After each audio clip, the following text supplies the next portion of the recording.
প্রভুপাদের স্বরূপ কি এবং কি তিনি কি বস্তু দান করেছেন তৎসম্বন্ধে আমি তার ভৃত্য স্বরূপে কিছু কীর্তন করি। বৈষ্ণবগণ আমাকে এই আজ্ঞা দিয়েছেন। আমরা দেবানন্দ গৌড়ীয় মঠে সম্বন্ধ তত্ত্ব এবং অবিধা তত্ত্ব সম্বন্ধে আলোচনা করি। আর ছিল প্রভুপাদের পাদান্তিকে প্রয়োজন তত্ত্ব সম্বন্ধে বামন মহারাজ আমাকে আজ্ঞা করেছেন। সুতরাং ছিল প্রভুপাদের কৃপায়, তার প্রিয় জনগণের আশ্রিতের কৃপায় আমি যতটুকু জানি তাদের উচ্ছিষ্ট অর্পণ করি। ছিল প্রভুপাদের স্বরূপ কি? নমো বিষ্ণুপাদায় কৃষ্ণ প্রেষ্টায় ভূতলে শ্রীমতে ভক্তি সিদ্ধান্ত সরস্বতী নামিনে। কৃষ্ণের প্রিয়জন তার আজ্ঞাক্রমেতে এই জগতে তিনি পদার্পণ করেছিলেন। কেন? কৃষ্ণ সম্বন্ধ বিজ্ঞান দায়িনী প্রভবে নমঃ। কৃষ্ণ সম্বন্ধ জ্ঞান প্রদান করিবার জন্য তিনি কৃপা করে এই জগতে কৃষ্ণের যে বিপুল ভাবে চৈতন্য চন্দ্রের কথা, শ্যাম সুন্দরের কথা প্রচার হচ্ছে, তার মূল হচ্ছে ছিল প্রভুপাদ। উত্তরে জগন্নাথের পার্বত্য থেকে তার মহিমা পৃথিবীতে প্রচারিত হয়েছে। ছিল প্রভুপাদের এই যে মঠ, এ হচ্ছে 18 মঠরাজ। যত মঠ যেখানে স্থাপিত হোক না কেন, তার মূল হচ্ছে এই মঠ। এ থেকেই বিশ্বতে সর্বত্র তার শিষ্যগণ প্রশিষ্যগণ চৈতন্য চন্দ্রের নাম রূপ গুণ লীলা প্রচার করছেন। সুতরাং তিনি এসেছিলেন কৃষ্ণ সম্বন্ধ বিজ্ঞান দায়িনী প্রভবে নমঃ। তারপরে শুধু কৃষ্ণ সম্বন্ধেই দিতে এসেছিলেন, আর কিছু নয়। তারপরে কি করছেন?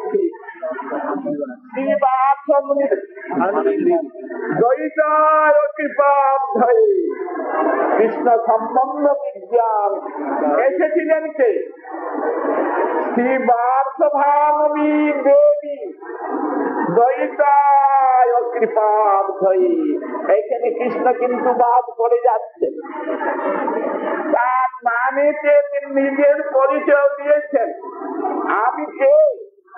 শ্রী বার্ধভামী দ্বৈত দাস। কৃষ্ণদাস বলছেন না, বার্ধভামী দ্বৈত দাস। বার্ধভামী মানে কি? যে বিশ্বভাবনা তিনি, তার দ্বৈতে কৃষ্ণ, তার প্রিয় দাস হচ্ছেন তিনি। সুতরাং এইটা যেটা জোর দিবেন, তারপর আমি বলবো তার কৃপায়। অবশ্যই কিন্তু সারস্বতগণ নিবেদন করছে, আমার যদি পৃথিবীচ্যুতি হয় তারা আমাকে কৃপা করে শিক্ষা দিবে। ছিল প্রভুপাদের কৃপায় আমি যতটুকু উপস্থিত করছি সেইটি আমি অনুভব করব। শ্রী বাসভানবী দেবী দ্বৈতায় কৃপার্থয়ী কৃষ্ণ সম্বন্ধ বিদ্যা মাধুর্য জল প্রেমার্থ শ্রী রূপানুগ ভক্তিত। প্রথমে মাধুর্য বলছে। মাধুর্য মানে কি? আমরা দুটি কথা পাই, ঐশ্বর্য এবং মাধুর্য। ঐশ্বর্য মানে নরলীলাকে অতিক্রম করে যেসব লীলা, তাকে বলে ঐশ্বর্য লীলা। আর মাধুর্য লীলা মানে কি? শুধু নরলীল, যেখানে কোন ঐশ্বর্যের গন্ধ নাই। সুতরাং প্রভুপাদের অবদান এইখানে মাধুর্য জলপ্রেমার্য শ্রীরূপানুগ ভক্তি উজ্জ্বল প্রেম। চৈতন্য চন্দ্র এসেছিলেন করুণা অবতীর্ণ করু স্বভক্তি প্রিয়ম, নিজের ভক্তির মাধুর্য বিতরণ করিবার জন্য চৈতন্য চন্দ্র আগমন করেছিলেন। শ্রীল প্রভুপাদ বলছেন যে মাধুর্য উজ্জ্বল প্রেমার্য শ্রীরূপানুগ ভক্তি। এটা কি? এই জিনিসটা কি? সেই জিনিসই প্রদান করবার জন্য শ্রীল প্রভুপাদের আগমন। মাধুর্য প্রেমার্য উজ্জ্বল প্রেম, আবার উজ্জ্বল মাধুর্য প্রেম। মাধুর্য মানে মনুষ্য জীবন, উজ্জ্বল প্রেম, প্রেম আবার উজ্জ্বল সবই তো কৃষ্ণ প্রেম। তো সেখানে কোন কৈতব নাই। তার উজ্জ্বল মাধুর্য বলছেন কেন? ওই মাধুর্য রসের মধ্যে 3 প্রকার ভেদ আছে: সাধারণী, সামঞ্জস্য এবং সমতা। উজ্জ্বলের মধ্যে 3টি ভেদ আছে। সাধারণী মানে যাহারা কৃষ্ণকে কেন্দ্র করে মধুর রসেতে নিজের ভোগ কামনাকে কেন্দ্র করে কৃষ্ণের সেবা করছেন, তাদেরকে সাধারণী বলছে। যেরকম কুব্জার ঘরে গিয়েছিলেন, কুব্জাকে ভগবান আনন্দ প্রদান করলেন, তারা এখন পরে হবে, এখন ছাড়ছে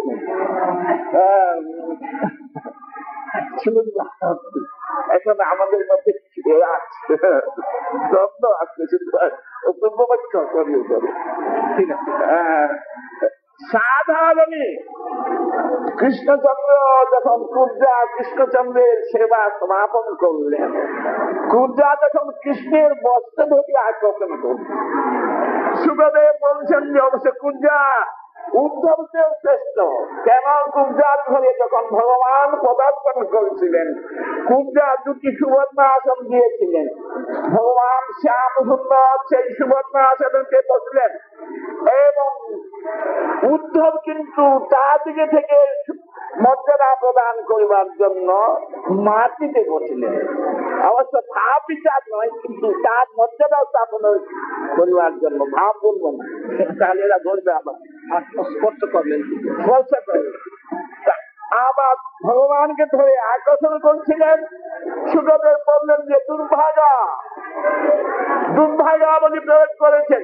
অবশ্য আমাদের নয়, ঊর্ধ্ব দিকে দেখছেন যে দুর্ভাগা। গোপীগণের স্থিতি থেকে দেখছেন যে দুর্ভাগা। এইখানে হচ্ছে সাধারণী। আর সামঞ্জস্য উজ্জ্বল প্রেম কি না, তোমার কৃষ্ণেরও বিধান হোক, আনুষঙ্গিক ভাবে আমার হোক। সমর্থা মানে কি? সেখানে কৃষ্ণেরই সব হোক। এই জন্য আমি পরে বলছি, এই জন্যই দেখবেন শ্রী রূপ গোস্বামী পাদ লঘু ভাগবতামৃতে বলেছে, গোপীগণ নিজের শ্রীঅঙ্গকে কৃষ্ণেরই অঙ্গ মনে করতেন, কৃষ্ণেরই অঙ্গ মনে করতেন। তার জন্য তারা নিজের অঙ্গকে অলঙ্কৃত করতেন।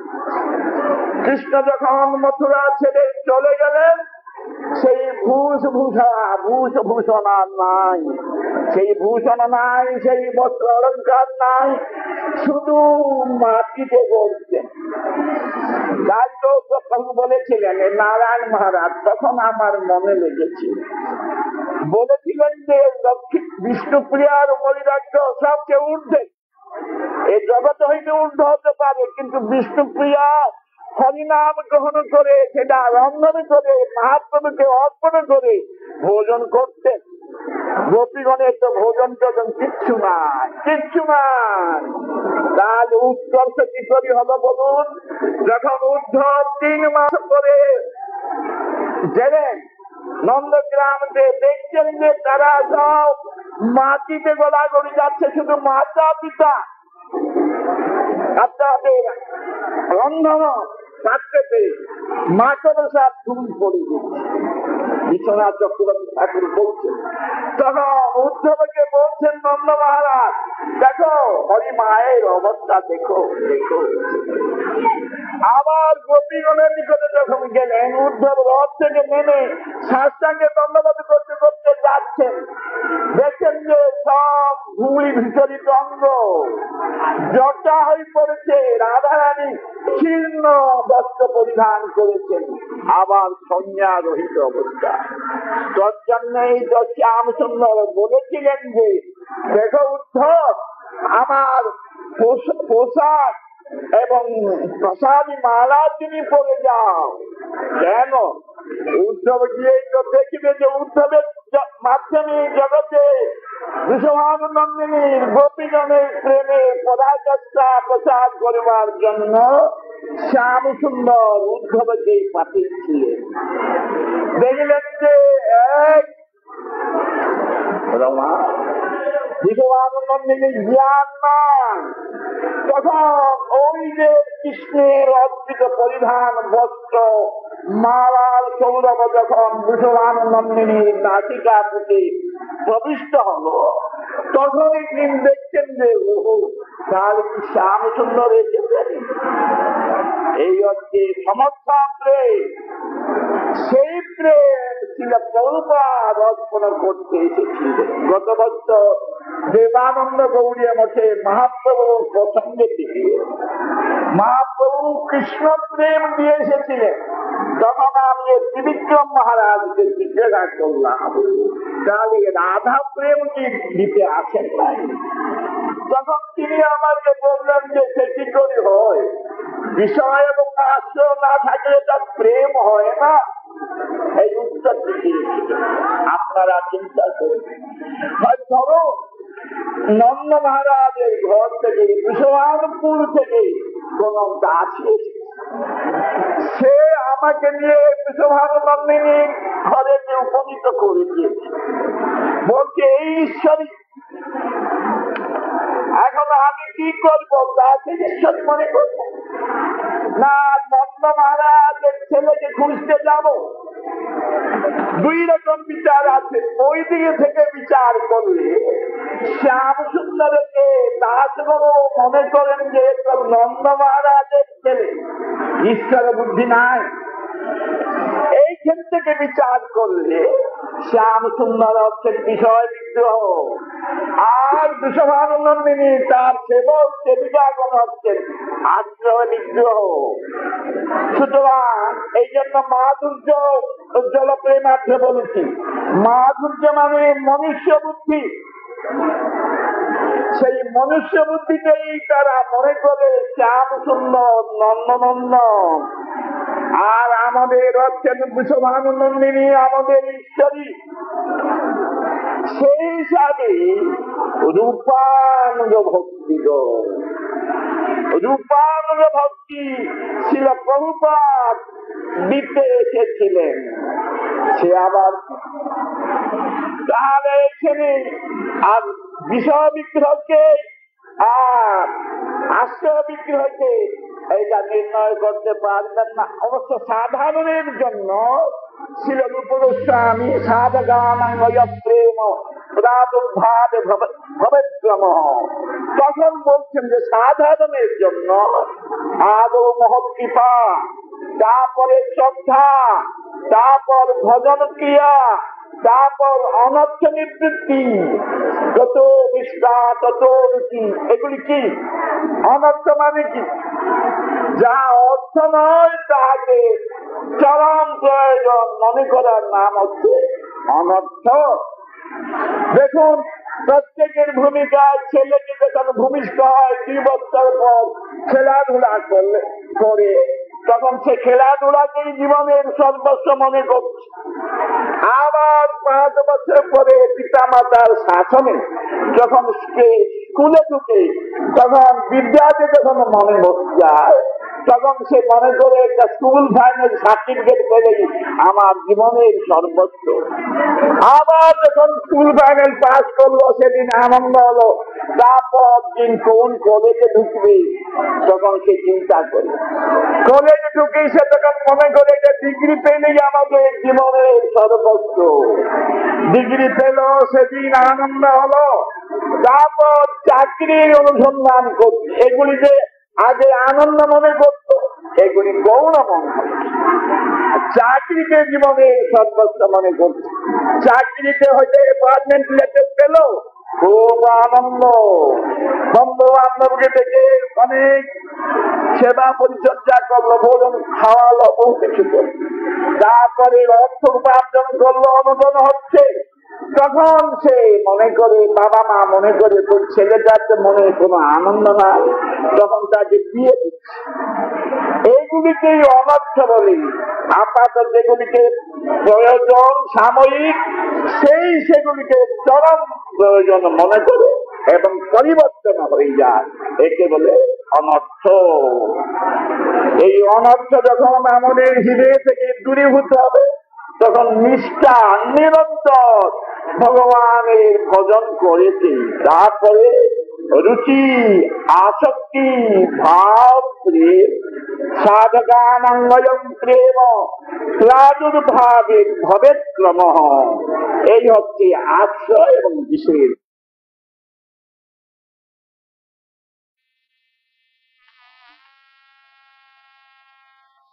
এই প্রেম প্রদান করিবার জন্য ছিল বহুভাবে এই জগতে আগমন। প্রেম কি দেখো, আমরা যা করি নিজেকে কেন্দ্র করি এই জগতে, আর পরজগতে যারা যায় কৃষ্ণ ভগবানকে কেন্দ্র করি। কৃষ্ণ প্রেমী চরম প্রয়োজন। কি সম্বন্ধ অবিধ প্রেম প্রয়োজন কি? কৃষ্ণ প্রেম, কৃষ্ণের প্রীতিবিধানের জন্য। কিন্তু আমাদের কিন্তু তা নয়।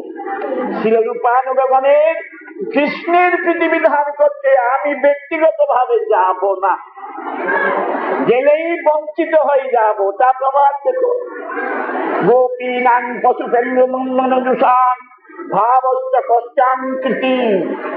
ওই যে রাসচলিতে গোবর্ধনে রাসলীলা করতে করতেই ভগবান পৈঠার গ্রামে গিয়ে চতুর্ভুজ রূপে বসেছেন।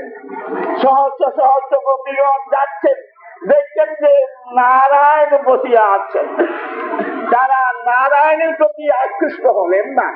ওই জায়গা দেখাচ্ছেন যে লক্ষ্মী দেবী যে প্রকার কৃষ্ণের রূপেতে আকৃষ্ট হচ্ছেন, কিন্তু কৃষ্ণ নিজে নারায়ণ রূপ ধারণ করিল, সেখানে গোপীগণ আকৃষ্ট হচ্ছেন না। ছিল প্রভুপাদে ওই যে বৈকুণ্ঠা জনিতা পরা মধুপুরী তত্রাপি রাসোৎসবা তত্রাপি গোবর্ধন, এটা আমরা বুঝতে পারতাম না। সেখানে প্রভুপাদ দেখেছেন গোবর্ধন কেন শ্রেষ্ঠ বললেন।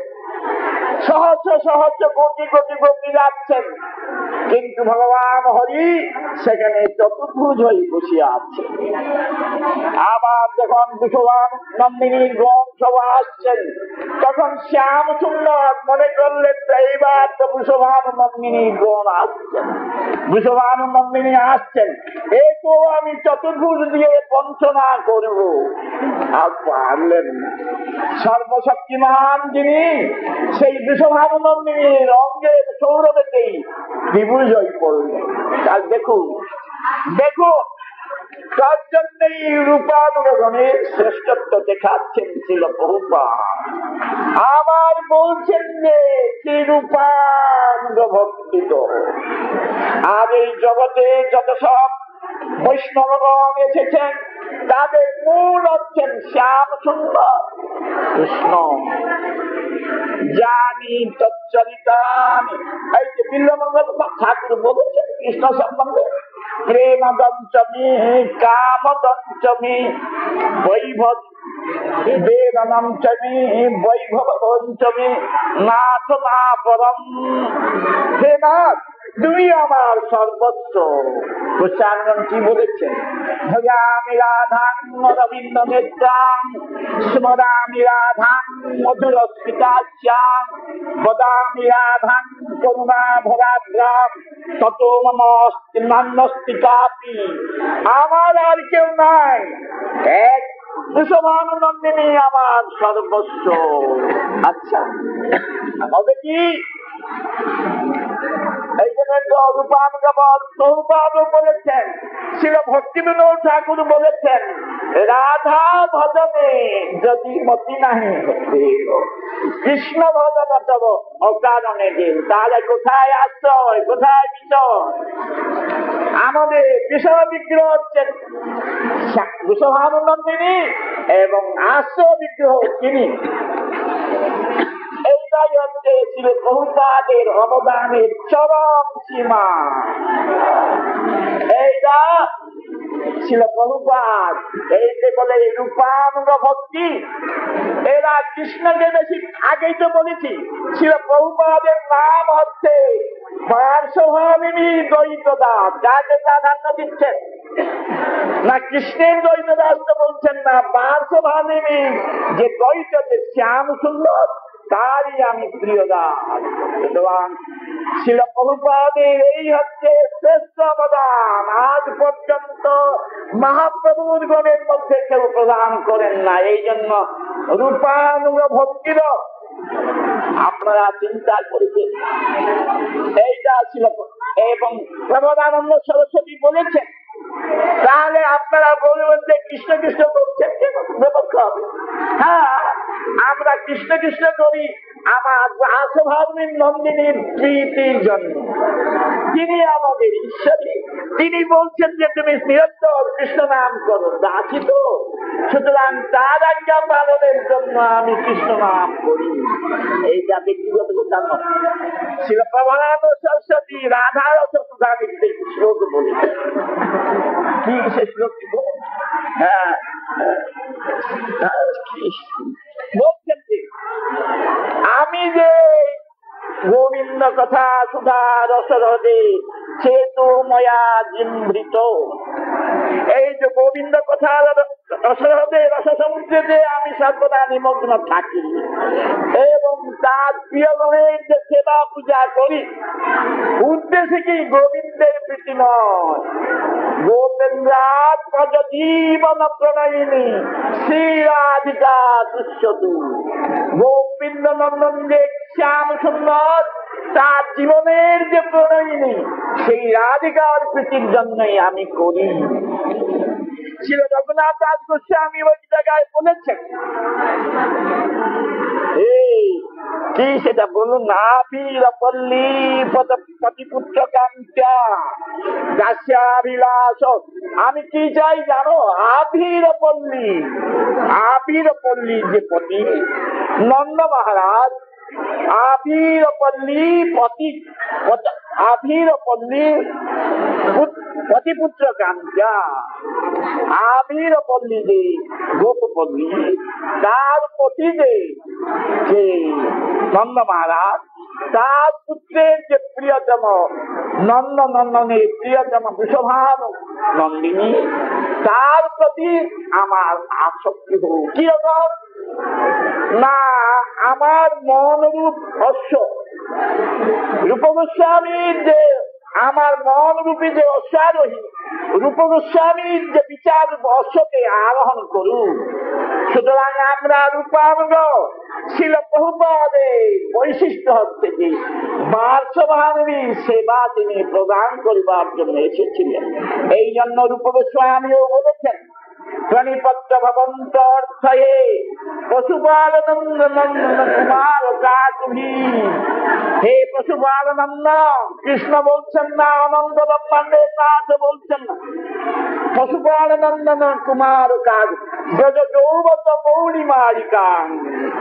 ব্রজ যুবতীগণের মস্তকের যে ভূষণ স্বরূপা, সেই বৃষভানু নন্দিনী পাদপদ্ম আমি যেন পাই। ব্রজ কি প্রাণীপত্য ভবন্ত অর্থয়ে পশুপালনন্দ কুমার ব্রজ যৌবত মৌলিমালিকা। কিসে বলুন তার জন্য এবং বিশ্বভানন্দনীকে বলছেন, হে গোষ্ঠী, তোমার যদি আমি প্রিয়তম অত্যাধিক প্রিয়তম হতে পারি, সেই হিসাবে এই কৃষ্ণ যেন আমাকে কৃপা করে। তারপর তো আপনারা শুনেছেন বিরাট কুসুমাঞ্জলিতে আশা ভবৈ অমৃত সিন্ধুময়ং কথঞ্চিৎ কালো ময়াতিগমিত কিল সম্প্রতং হি ত্বন্তে কৃপাময়ী বিধাস্যসি নৈব কিন্মে প্রাণৈর্ব্রজেন চ বরো উপকারিণাপি ত্বন্তে কৃপাময়ী কৃপাময়ী দুঃখিতায়া নৈবাতমোদিতরাং কিমিহ প্রলাপয়ি তৎপুণ্যমধ্যমপি তৎবহুকালমেব সংশয়মান কিং করিষ্যতি হো। দেখুন কাকে প্রাধান্য দিচ্ছেন, তাকেই বলে উন্নত জলরস রূপানুগবর ছিল প্রভুপাদ। সেই ভক্তি জগতে প্রচার করতে এসেছিলেন, সেই আমাদের জীবনে সর্বস্ব এবং যার পাদ পথে আমি উপনীত হয়েছি তিনি আমার জীবনের সর্বস্ব। হে রূপানুগব, আপনারা কৃপা করুন যাতে আমার অভিষ্ট সিদ্ধি হতে পারে।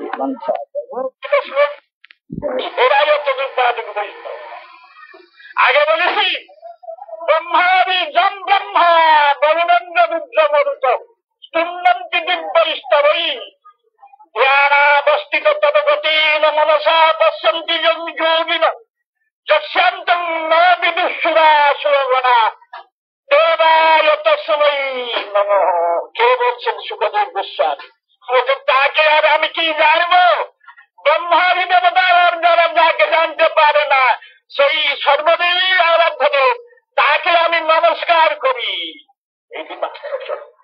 পুরীতে আপনারা গিয়েছেন তো দেখেন, পূর্ব দিকে দরজা দিয়ে যখন যান, একটি ঘটনা বলছি। পুরীতে এক বৃদ্ধা ছিলেন, তার বড় ইচ্ছা যে আমি একবারে কাশী বিশ্বনাথ গিয়ে দর্শন করব। তখন হাঁটা পথ কেউ তাকে নিয়ে যেতে চায় না, ঝঞ্ঝানি কে পড়বে, রাস্তায় মরে যাবে বাবা হাঙ্গামা। কিন্তু সে যার কাছে যাচ্ছে সকলেই তাকে প্রত্যাখ্যান করছে। শেষে মনে করলো বাবা অসরণ একমাত্র জগন্নাথ দীনবন্ধু, তাকেই আমি জানাবো। জগন্নাথের কাছে ঐকান্তিক ভক্তিভাবে প্রার্থনা করছে, বাবা কালিয়া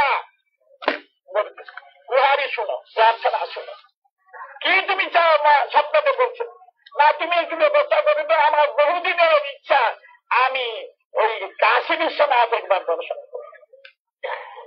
কেন অনেক লোককে যাও, তাদের সঙ্গে যাও না কেন? তারা কেউ আমাকে নিতে চায় না। আচ্ছা দেখো, আমাদের যে 22টি সিঁড়ি আছে পূর্ব দরজা, প্রথম সিঁড়িতে একটি বুড়ো বসে আছে, তাকে তুমি ধরো, সে তোমাকে কাশি নিয়ে দেখে নিয়ে আসে। স্বপ্ন পেয়েছে, তারপর দিনে আছে সেই বুড়োর পায়ে পড়েছে, বলো বাবা তোমাকে আমাকে কাশি নিতে হবে, দর্শন করে দিয়ে এখানে এসে পৌঁছাতে হবে। পারবি নাকি? আমি বৃদ্ধ অতর্ব, আমি তোমাকে নিয়ে যাবো। কে বললো? ওই জগন্নাথ বাবা বলেছে। জগন্নাথ বাবা তোমাকে বলছে না, কি কখনো ডাকতে বলেছে? আচ্ছা তুমি আমার এটা নিবেদন তাকে জানাও, তারপরে আমি নিবন্ধন করছি। তোমার কি কথা বলো?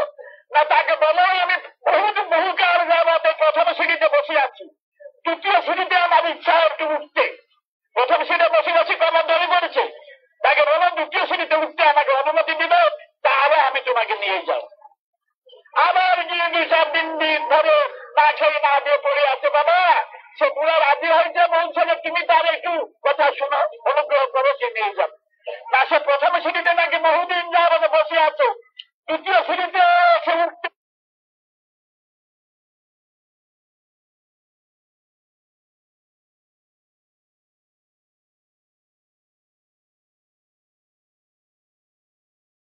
দ্বিতীয় সিঁড়িতে সে উঠবে, এসে আবার সেসব কথা সে বুদ্ধা সেই বুড়ো সাধুকে বলেছে। তখন বুড়ো সাধু বললেন, দেখো মা, আমি সেই কাশী বিশ্বনাথ এই প্রথম সিঁড়িতে বসে আছি। এই দেখবেন যে জগন্নাথ মন্দিরের প্রথম দরজা সিঁড়ি, তার বাঁ পাশে জগন্নাথ সে কাশী বিশ্বনাথ বসে আছে, হুকুম হচ্ছে না। সেই যে ভগবান হরি আগে বলেছিলাম এই রূপানুভবনীরা বৈষ্ণব তো তার মধ্যে রূপানুগ আবার দুর্হ। এই পৃথিবীতে এইদের মতন রূপানুগ বৈষ্ণব নাই নাই নাই, প্রত্যক্ষ বৈষ্ণবই নাই। আর রূপানুগে কিসের দুর্হ? রূপানুগের একটা বৈশিষ্ট্য, একটি স্তব পড়তে পড়তে আমি অন্যরকম অর্থ মনে করছিলাম, পরশুদিন তার অর্থ দেখলাম। রূপানুগের কি বৈশিষ্ট্য? করুণাং অর্থ পরন্তব বৃন্দাবন চক্রবর্তিনী অপিকেশির পূর্জয়া শত প্রার্থন ভাবনং জনহতি। কি ব্যাপার? হে বৃন্দাবনেশ্বরী, হে বৃন্দাবন চক্রবর্তিনী, আমি তোমার কাছে এই প্রার্থনা করছি, তুমি দয়ালু। যৌবন্মরুদ্দশনকারী, আগে বললাম যৌবন্মরুদ্দশনক ব্রহ্মেশ্বরাদি সুদুল্ল পদার বৃন্দ শ্রীমদ পরাগ পরমাদ্ভুত অদ্ভুতায়া ব্রহ্মেশ্বরাদি সুদুর্ভ পদার বৃন্দ দুর্লভ, কিন্তু একটা দুর্লভ নয়। সদ্য বশীকরণ চূর্ণ মনন্ত শক্তি চন্দ্রাধিকা চলন রেণু মহং ভজামি। দুর্দান্ত ব্যক্তিকে বশীকরণ উপায় দ্বারা বশীভূত করা যায়, যে শ্যাম সুন্দরীকে বশীভূত করা যায় না। ব্রহ্মাদি দেবতাগণের দুর্লভ, কিন্তু রাধা রাধারানীর পাদ বন্ধন ধুলি যদি কেউ সংগ্রহ করতে পারে, সেই দুর্দান্ত ব্যক্তিকে বশীভূত করতে পারবে। সেই জন্য রূপগোস্বামী পাদ বলছেন, হে বৃন্দাবনেশ্বরী, আমি তোমার কাছে, তুমি করুণাময়ী বৃন্দাবন চক্রবর্তিনী, তুমি স্বাধীনা স্বতন্ত্র চক্রবর্তী বলেছে। সুতরাং করুণানুমোহত্তরে তব বৃন্দাবন অপিকেশ পূর্জয়া ভবতী শতটু প্রার্থনা। আমি তোমার কাছে প্রার্থনা করছি কি তোমার দাসী হতে পারো না। তাতে হবে কি তোমার না কেশরূপু যে ব্রহ্মারূপ দেবতা মানে দুর্লভ যে শ্যাম সুন্দর, সেই আমার ক্রয় করে আমাকে জ্ঞাপনমুক্ত করিবে যে দাসী তোমার বৃন্দাবনেশ্বরীর কাছে আমাকে নিয়ে যাও। এই হচ্ছে রূপানুগ বৈষ্ণব। সুতরাং এই রূপানুগ বৈষ্ণব মানে দর্শন দুর্লভ। সেই রূপানুগের বিরূপ বৈভব স্বরূপ ছিল সৌকি মহারাজ। সুতরাং তার কাছে, এই বৈষ্ণবের কাছে আমার দুর্লভ যদিও জ্ঞানম তবে দুর্লভাপমাহ নারায়ণ নরসখ কিল নারদায় ঐকান্তিনু ভগবত স্তব কিঞ্চনানম পাদার বিন্দবসাম আবৃত দেহিনাম শ্যাম। ভগবানকে পেতে গেলে আর কোন দ্বিতীয় পন্থা নয়, এই ঐকান্তিক ভক্তগণের পাদপদ্মরাজতে অভিষিক্ত হওয়া ছাড়া। তদ্রুভাবে রূপানুগ বৈষ্ণব যদি আপনারা হতে চান, যদি শ্যাম সুন্দরকে উঠাতে চান,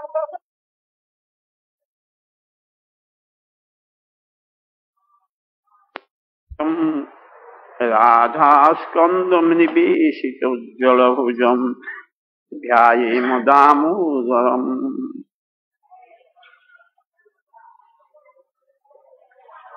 সৌভাগ্যের প্রভাবে আজকে আমরা সেই নবদ্বীপ ধামে উপনীত হয়েছি।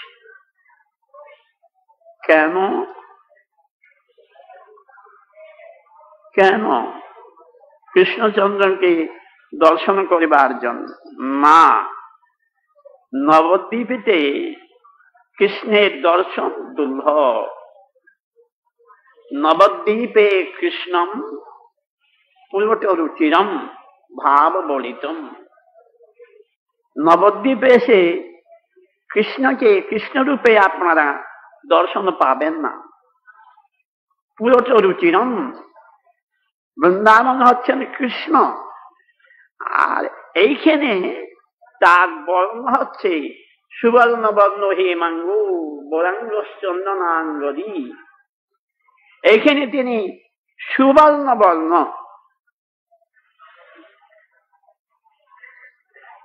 ভাব বলিতম, সুবর্ণ বর্ণ কেন না? নিজের মাধুর্য নিজে আস্বাদন করিবার জন্য সুবর্ণ বর্ণ ধারণ করেছেন। কৃষ্ণকে যদি কেউ পেতে চায় বিদ্যা বুদ্ধি পাণ্ডিত্য প্রতিভার দ্বারা পাবেন না। যদি ভক্তের কৃপা হয় তাহলে অনায়াসে পেয়ে যাবেন। তিনি কৃষ্ণই, কিন্তু সৌমাধুর্য আস্বাদন করিবার জন্য ওই রাধা ভাবকে অঙ্গীকার করেছে। নিরপেক্ষম সমং পুয়েত অঙ্ঘ্রিরেণুভি নিরপেক্ষ সমং শান্তং নির্বৈরং সমদর্শনম অনুপ্রজ্ঞা মহং নিত্যম পুয়েত অঙ্ঘ্রিরেণুভি। একাদশ স্কন্ধেতে উদ্ধবকে বলছেন, দেখো উদ্ধব, নিরপেক্ষম জগতে কোন বস্তুকে যাহারা অপেক্ষা করেন না, নিরপেক্ষম সমং যাহাদের কি সাধু বলুন ভক্ত বলুন জগতের কোন বস্তুর প্রতি যদি অপেক্ষা থাকে কৃষ্ণকে বাদ দিয়ে, তারা ঠিকভাবে সাধুপদ্ম বাচ্য নয়। এসেছেন আমরা কেন?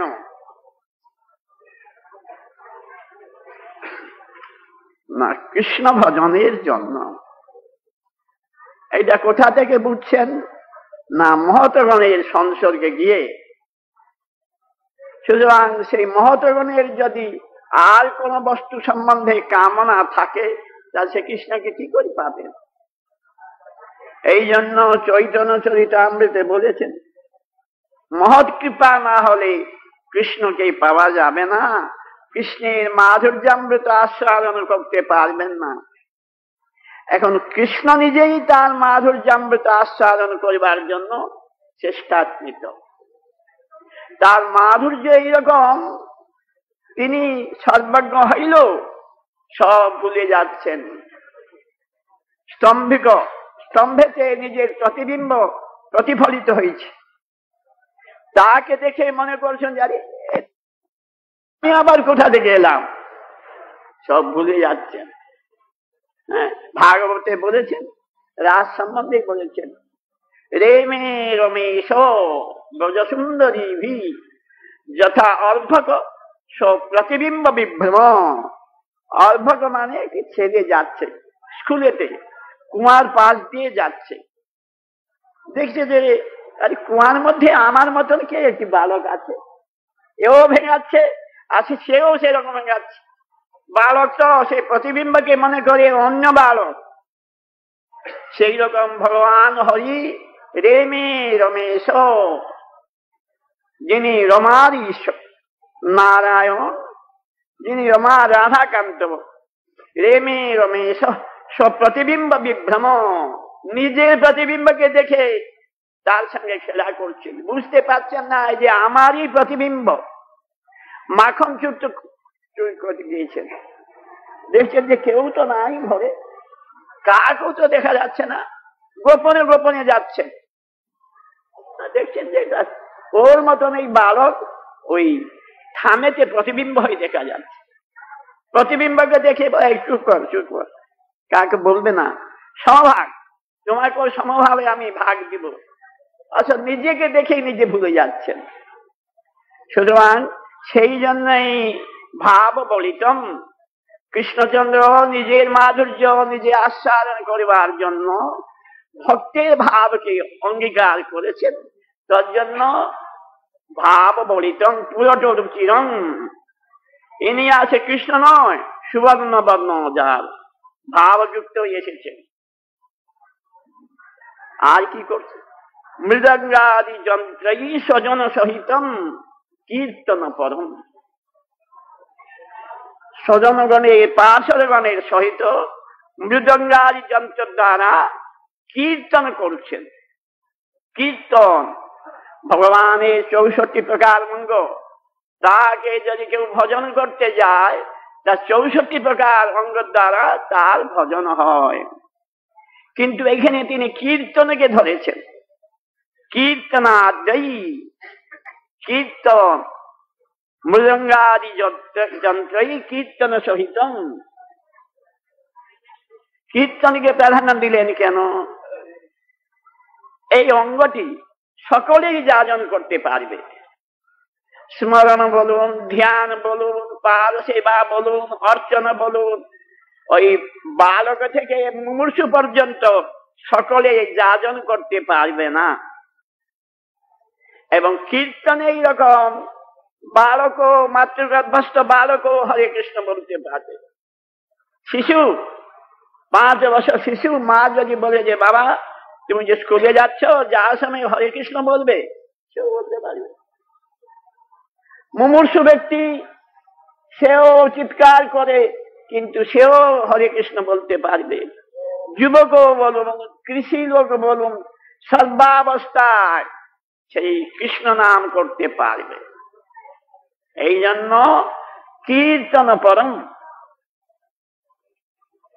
আর কীর্তন এইরকম একটি জিনিস, সে কীর্তন অঙ্গ যাজন করলে সব অঙ্গ যাজিত হয়ে যায়। জয়তি জয়তি নামা নামামৃত মুরারে বিরমিত নিজ ধর্ম ধ্যান পূজাদি যত্নম কথমপি সকিদাতং মুক্তিজম প্রাণিনং যৎ পরমমৃতমেকম জীবনং ভূষণং মে। কীর্তন যদি করেন সব অঙ্গ হয়ে যায়। কীর্তন মানে উচ্চের ভাষা তো কীর্তনম, উচ্চস্বরে ভগবানের নাম করার নাম হচ্ছে কীর্তন। কীর্তন যে করবে সে নিজে কীর্তনের প্রতি আকৃষ্ট হয়ে যাবে। আর সুমধুর কীর্তন শুনলে অন্য লোকও আকৃষ্ট হয়ে যাবে। চিত্তকে যদি কেউ সংযত করতে চান, উচ্চস্বরে কীর্তন করুন, চিত্ত আপসেই সংযত হয়ে যাবে। এই জন্য মহাপ্রভু সংকীর্তনের পিতরৌ, সংকীর্তনের পিতা হচ্ছেন গৌর নিত্যানন্দ। আগে সংকীর্তন ছিল না, আর সেই সংকীর্তন করলেই সব হয়ে যায়। আর কৃষক ভাবে 64 অঙ্গের যাজন করতে হয় না। কলিমল মথনম, কলি, এই যুগটি হচ্ছে কলিযুগ। মানে কি? কলিযুগ হচ্ছে বিপরীত, ধর্মের বিপরীত। কলি সচ্চা কহে তো মারে লাচ্ছা, ঝুটা জগত ভুলাই, গোরস গলি গলি ফিরে সুরা बैठल बिकाई, गोआ दूकर कुत्ता पाले उसका बछड़ा रहे भूखा, साले को उत्तम खिलावे बाप ना पावे रूखा, घर का बौरी पीड़ित ना पावे चेत चुरावे दासी, धन कली युग तेरी तमाशा दुख लगे और हाथी। एक बोले कली मिथ्या। देखो বহু বহু দেশ থেকে বহু বহু নেতা আসছেন, কত রকম পরিকল্পনা করছেন, কত কিছু করছেন, কিচ্ছুই হচ্ছে না। অথচ সেই সব নেতাগণকে দেখবার জন্য লক্ষ লক্ষ লোক ছুটছে। কি হচ্ছে বলুন? কি হচ্ছে? কি কিচ্ছু তো হচ্ছে না। প্রথম পঞ্চবার্ষিক পরিকল্পনা, কিচ্ছু তো হচ্ছে না। এখন নাকি অষ্টবার্ষিক পরিকল্পনা আছে। পেট ভরছে কি বলুন? শান্তি কোথায়? সুখ কোথায়? ঝুটা জগত ভুলাই, তোমার গোরস গলি গলি ফিরে সুরা बैठल बिकाई। দেখুন, দুধ ঘরে ঘরে গোয়ালা দিয়ে যায়, কিন্তু মধ্যওয়ালা ঘরে ঘরে যায় না, সেখানে গিয়ে মাথা ফাটাফাটি করে। গোয়া দুধ কুত্তা পালে उसका बछड़ा रहे भूखा, বাছুর দুধ পায় না, কুত্তা হৃষ্টপুষ্ট হয়। তার জন্য কত কিছু ব্যবস্থা আছে। আমার গুরুপাদ পদ্মশীল প্রভুপাদ বলতেন, এটা কলিযুগ কিনা সব বিপরীত। দেখুন, ডিওজি মানে কি হয় বলুন? আর জিওডি মানে কি হয়? আগে ছিল ঈশ্বরের সেবা, এখন ঈশ্বর বদলেতে কুত্তার সেবাই হচ্ছে বলুন। এই জন্য একে বলে কলিযুগ। কিন্তু কলিযুগ হইল যেহেতু কীর্তনকে প্রাধান্য দিয়েছেন। কলির দোষ নিধে রাজন অস্তি এক মহান গুণা, কীর্তনা দেব কৃষ্ণস্য মুক্তবন্ধম পরম ব্রজে, কলিতে দোষের খনি, কিন্তু কীর্তন করুন, সব কীর্তন থেকেই সব কিছু লাভ হবে। কীর্তন, তা কীর্তনের ব্যবস্থা আছে। চৈতন্য মহাপ্রভু সতী মাতাকে বলেছিলেন, যখন সন্ন্যাস গ্রহণ করে চলে যাচ্ছেন সন্ন্যাসীর জন্য, তখন বললেন যে মা তুমি কাঁদছো কেন? কাঁদবার কি আছে, আরো 2 জন্ম তুমি আমার মা হবে। জিহ্বা রূপে মা তুমি আমার জননী। কীর্তন, ওই যে হরে কৃষ্ণ আমরা করি, সে হরে কৃষ্ণ করা মানে এই জিহ্বা রূপেতে সতী মাতা প্রকাশিত হচ্ছেন এবং শব্দ দ্বারা ভগবান হরি প্রকাশিত হচ্ছেন। সেই রকম তো আমরা নাম করি না, ও কীর্তন করলেই ভগবান আমার জিহ্বাতে প্রকাশিত হচ্ছেন। তখন সেই সময়ে অন্য ভাব থাকলে চলবে না, চিন্তা করা যাবে না। কীর্তন রূপে তো তিনি প্রকাশিত হচ্ছেন, আর কার চিন্তা করবে? হরে কৃষ্ণ সে কানেতে আহুতি দিবেন, দেখবেন মন আর কোনো দিকে যাবে না, এবং উচ্চারণ করলেই তো কৃষ্ণ প্রকাশিত হচ্ছে। এই জন্য আমরা যখন কীর্তন করব অন্য কোনো চিন্তা করব না। চিন্তা করলে তো কৃষ্ণ গৌণ হয়ে যাচ্ছে, জিহ্বা রূপে তিনি তো প্রকাশিত হচ্ছেন। এইভাবে কীর্তন করতে হবে। আর কীর্তন করলে আর বাকি কি থাকলো বলুন? আমার গুরুপাদ বলতেন যে গৌড়ীয় মঠের একমাত্র উপাস্য হচ্ছেন শ্রীকৃষ্ণ সংকীর্তনম পরম বিজয়তে, শ্রীকৃষ্ণ সংকীর্তনম। কীর্তন করলে আর কি না হয় বলুন?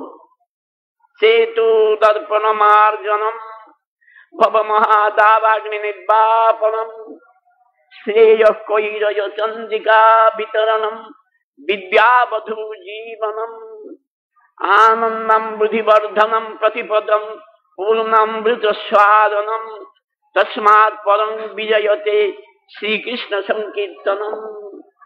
কি না হয় বলুন? কে সাক্ষাৎ পরম ব্রহ্ম, তার শিক্ষা তিনি মহাপ্রভু এই জগতে 48 বছর ছিলেন।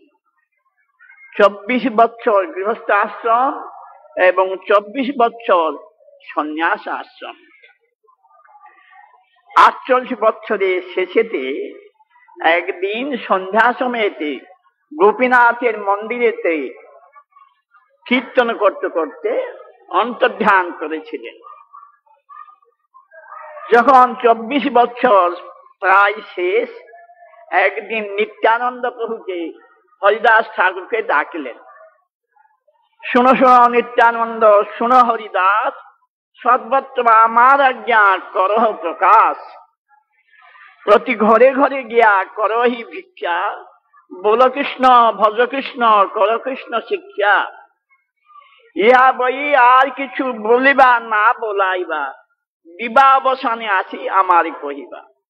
প্রথম এই বাণী কি বলছেন? প্রতি ঘরে ঘরে তোমরা যাবে, কৃষ্ণের ভজনে করো, কৃষ্ণকে কেন্দ্র করে জীবন যাপন করো। এই হচ্ছে চৈতন্য মহাপ্রভুর শিক্ষা। অন্য কিছু দিয়ে যান নাই, কৃষ্ণকেই কেন্দ্র করে যা কিছু উপদেশ দিয়েছেন। কেন? আপনারা প্রত্যেকেই নিজ নিজ স্থানে বসবাস করছেন, অন্য স্থানে যান না, অন্যের ঘরে যান না। কেন?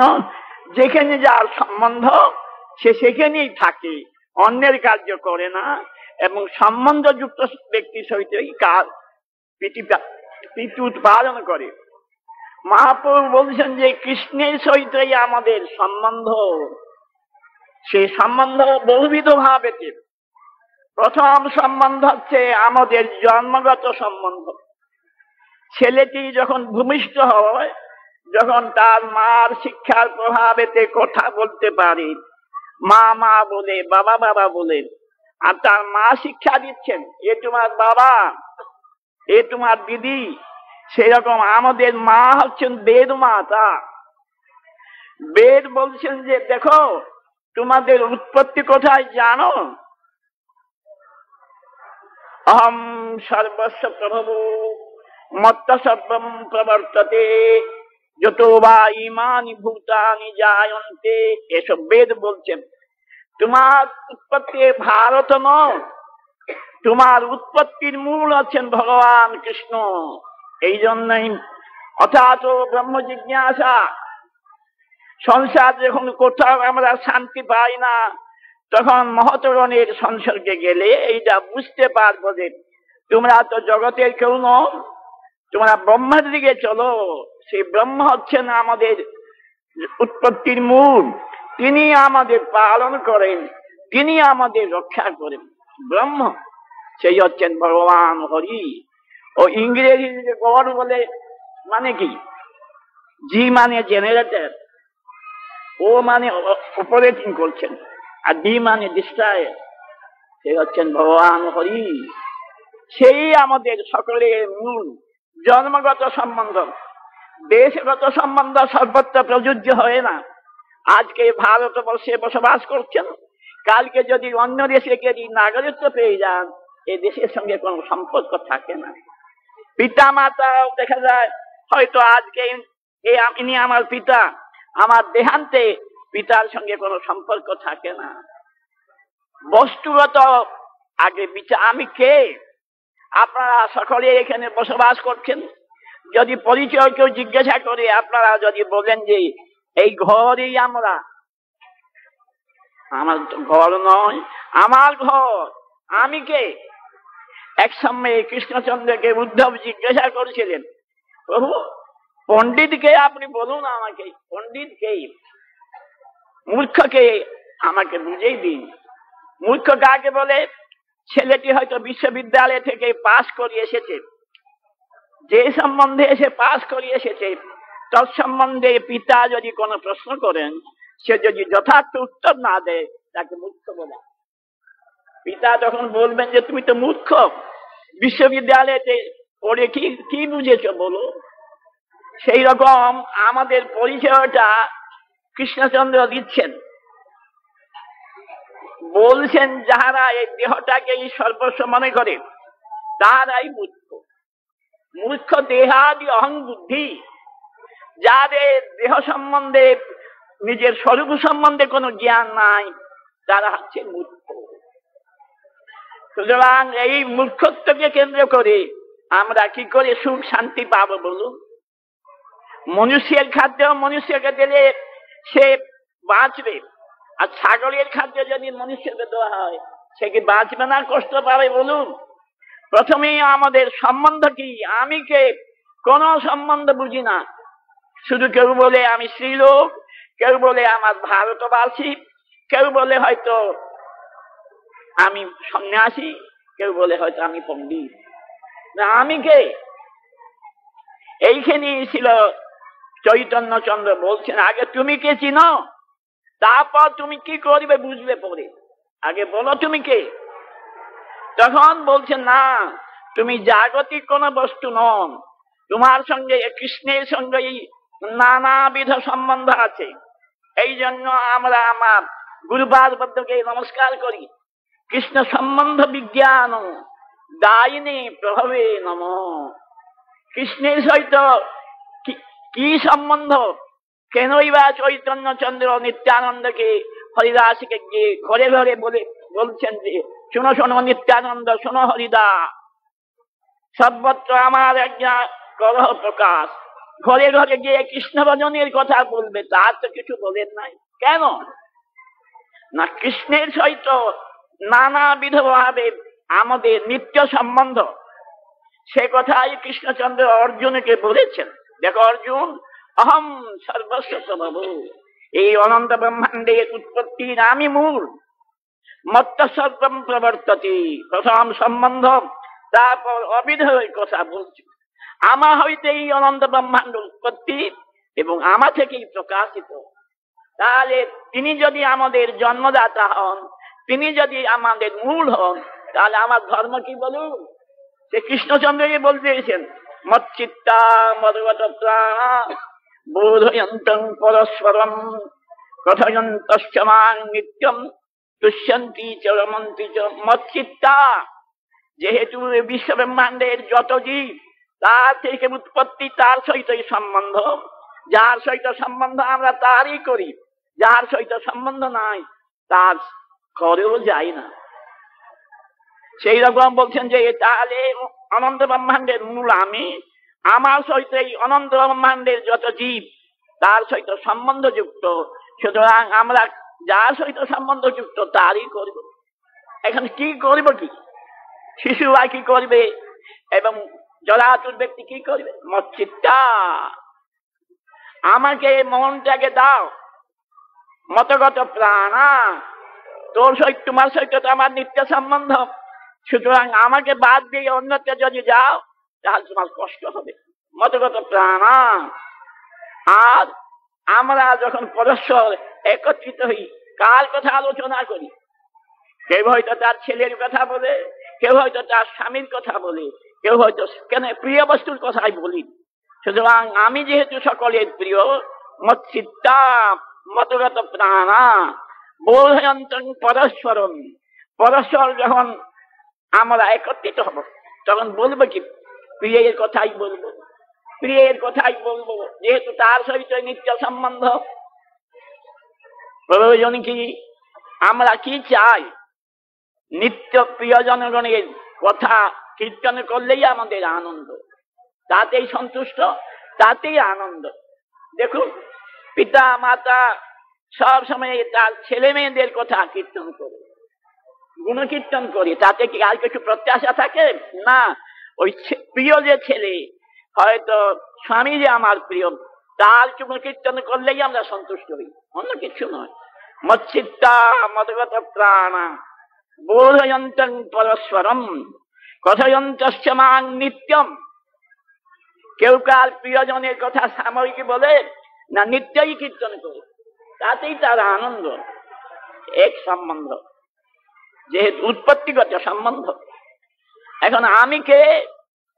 নিজেই বলছেন,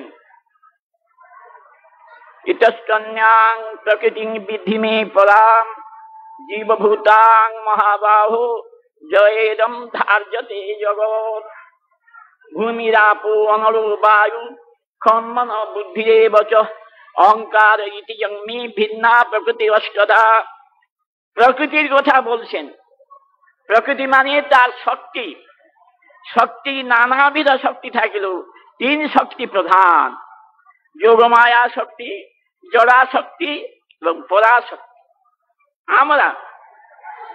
আমরা তার শক্তি হইল বলছেন ক্ষুদ্র বীজাণুতে যে শক্তি দেখা যায় না, যে ক্ষুদ্র শক্তি অণুবীক্ষণে দেখা যায় না, সেই পরিমাণ হচ্ছে আমরা অণুবস্তু সবচেয়ে। এই জন্য আমাদের তটস্থা শক্তি বলা হয়। তটস্থা শক্তি মানে কি? আমরা আমাদের পায়ে দাঁড়াতে পারব না, নিজের পায়ে নিজে দাঁড়াতে পারব না, সব আমরা অধীন। হয়তো মায়ার দিকে যাব, নতুবা ভগবান শ্যাম সুন্দরের দিকে যাব। এই জন্য তটস্থা শক্তি বলেছেন। কেউ স্বাধীন নন, আমরা সকলেই পরাধীন, সকলেই পরাধীন। যেহেতু আমরা তটস্থা, অত্যন্ত সূক্ষ্ম শক্তি, সূক্ষ্মানাং